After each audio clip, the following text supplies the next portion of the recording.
Hello Capricorn, Sun, Moon, Rising, and Venus signs. Kamusta kayo? Sana po nasa mabuti kayong kalagayan. Welcome back po sa Star Tarot. At kung bago kayo dito, welcome din po kayo. Please subscribe, like, share my videos, and leave me a comment kung nakaresonate po kayo. Thank you. So first card is the Tower Energy. Ayan. So, if I'm not mistaken, parang within this week, parang nagkaroon din kayo ng ganitong energy sa isang reading ninyo. So siguro the change is not done yet, for some of you. Maaari na hindi pa nangyayari ang iba, kaya the energy is hanging in there sa horizon ninyo. But yes, the Tower Energy is an energy of transformation, at ito yung klaseng transformation, pagbabago na hindi mo to gusto, hindi mo to, yung hindi mo pinagplanuhan, hindi ito galing sa idea mo. Okay? Kaya this is going to be a sudden change at overwhelming. Maaari ang maging epekto nito sa iyo kasi syempre hindi mo to plinano. This is surprise, kumbaga, para sa iyo na pagbabagong ito. But you know what, ganun pa man, maaring mawindang ka nga, maaring masurprise ka, talagang merong ano rito merong shake up, there's going to be a little shake up in your life. Depende sa inyong sitwasyon, when this happens, kayo lang ang tanging makakaalam niyan kung anong parte ng buhay ninyo, ang magkakaroon ng konting shake up dito, because time has come. Divine timing has come for this area of your life to change. Okay? Kaya may konting gulat, may konting pagbabago na mangyayari rito, and it's because this is the divine universe going to intervene in your circumstances, Kaya medyo baka mawinda nga ang iba sa inyo rito because hindi mo nga ito plano, but this has to happen. Okay, this has to happen because sinasabi ng universe dito na timing na. This is the perfect timing for this to happen. 'Di ba? Kasi nga lahat, 'di ba, ng pangyayari sa buhay natin, kumbaga naka-program na 'yan Kaya kung wala kang ginagawa para mabago ang inyong sitwasyon, it is the universe going to do it for you. At yun ang maaring mangyari para sa iba sa inyo, Capricorn. Okay?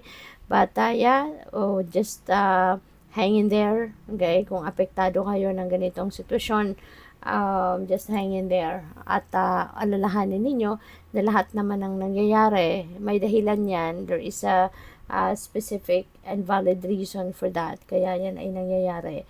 At saka, para yan sa ikakabuti din ninyo. At the end of the day, pagkatapos ng chaos, pagkatapos ng gulo, pagkatapos ng confusion or ng pagkagulat, you will see that it is indeed for your best interest. Okay?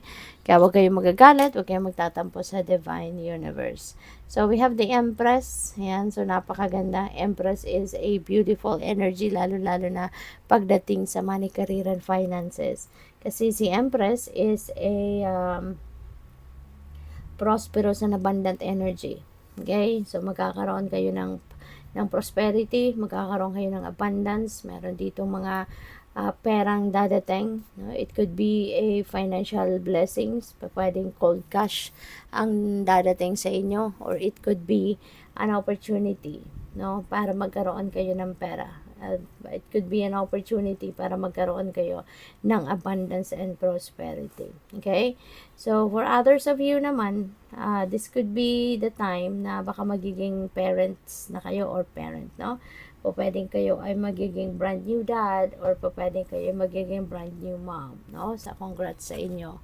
So, we have Ace of Cups. Ayan, ang ganda, Napakaswerte mo around this time, Capricorn. Kasi ito, si Ace of Cups, this is an overflowing of blessings coming in. Sobra-sobra to, Sobra-sobra para sa iyo ang mga biyayang dadating at meron pang gustong iparating sa inyo ang universe. So, this is going to be an overflowing of joy and happiness that is coming towards you. Okay? Si Ace of Cups, ano ito? Siksik-liglig umaapaw na biyaya, at ang maganda rito kasi hindi lang ito basta-bastang blessings, but these are what you need. These are the things that you need, no, at this time. Ito yung mga kailangan mo sa buhay. Kaya yun ang ipapadala sa iyo. At hindi lang ito para sa iyo. Hindi lang para matugunan ng mga pangangailangan mo, but also this is also gonna come in abundance so that you can also bless other people, so that you can also help other people. Okay? So kung ano man ito, alam mo na yun, kung anong mga pangangailangan mo sa buhay mo sa ngayon, yun ang maaring dadating sa iyo. Okay? So what else? We have a star. Napakaganda. You know what? Out of 4, 'di ba, na tarot cards, 3 dito is a major arcana. No? So, ibig sabihin yan that there are amazing things, there are significant events, no, na pwedeng mangyari talaga sa buhay ninyo around this time, no? At yung epekto nito sa buhay mo will be lasting, no? It will last a long time, yung epekto sa buhay mo. So, napakaganda, 'di ba? Kung ang epekto sa iyo is pagdating sa pera, so wala ka nang poproblemahin for the long time, 'di ba? Kasi magkakaroon kayo ng abundance and prosperity, 'di ba? Or kung ano pa. So, yan. This is such a huge blessing coming your way. So, meron din kayong mga wish fulfillment. No? May mga wishes kayo na pwedeng mag-come to fruition na din. So, meron din ditong bagong inspiration, bagong buhay, you know, kasi sa star, this is also about hope, this is about rebirth, renewal, new beginning. Kaya si Tower din, ganun din, new beginning energy din, diba? Si Empress, meron new beginning, si Ace of Cups, new beginning. So, pwede talaga na magkakaroon ng, kumbaga parang major overhaul ang buhay ninyo at this time. Kaya good luck sa iyo. You know, you are so blessed. So, tingnan natin kung ano pa ang mga messages para kay Capricorn.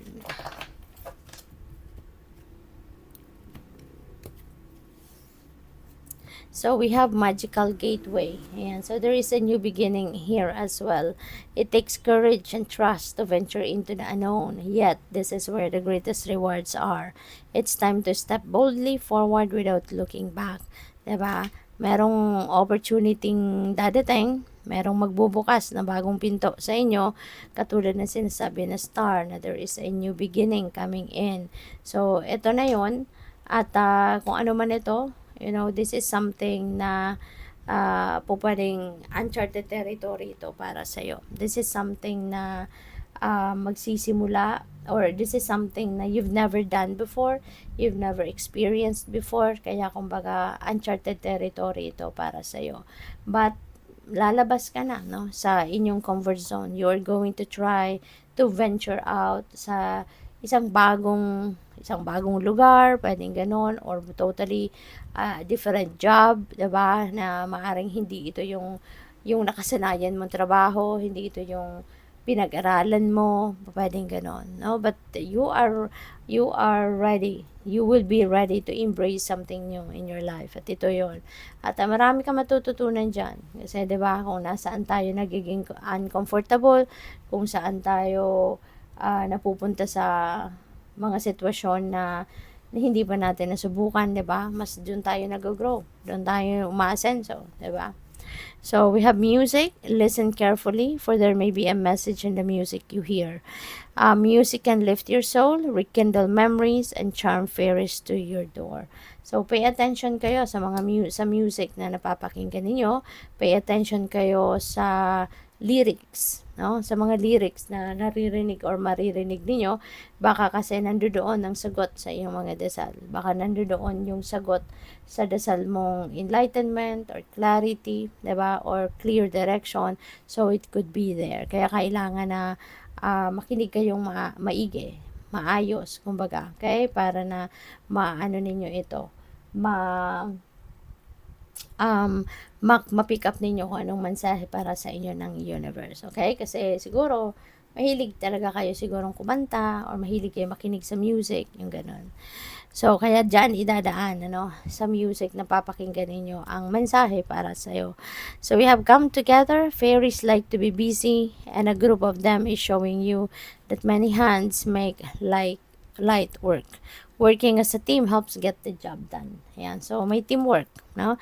O pwedeng sa trabaho ito, related, no? Baka meron kayong task at hand na kailangan pagtulungan ng grupo, or pwede rin sa pamilya ito. Meron kayong project na nagagawin ng pamilya at lahat kayo magtutulungan. Pwedeng ganon, no? Or it could be in a business, diba? Baka merong partnerships in business. So, yun. Paalala lang ito sa inyo, na kung pagtutulong-tulungan ninyo kung ano man ang gagawin, mas mabilis matapos, mas mabilis kayo magtagumpay when you are not just working solo or on your own. Okay? Good luck. Thank you for watching. Love and light. Namaste.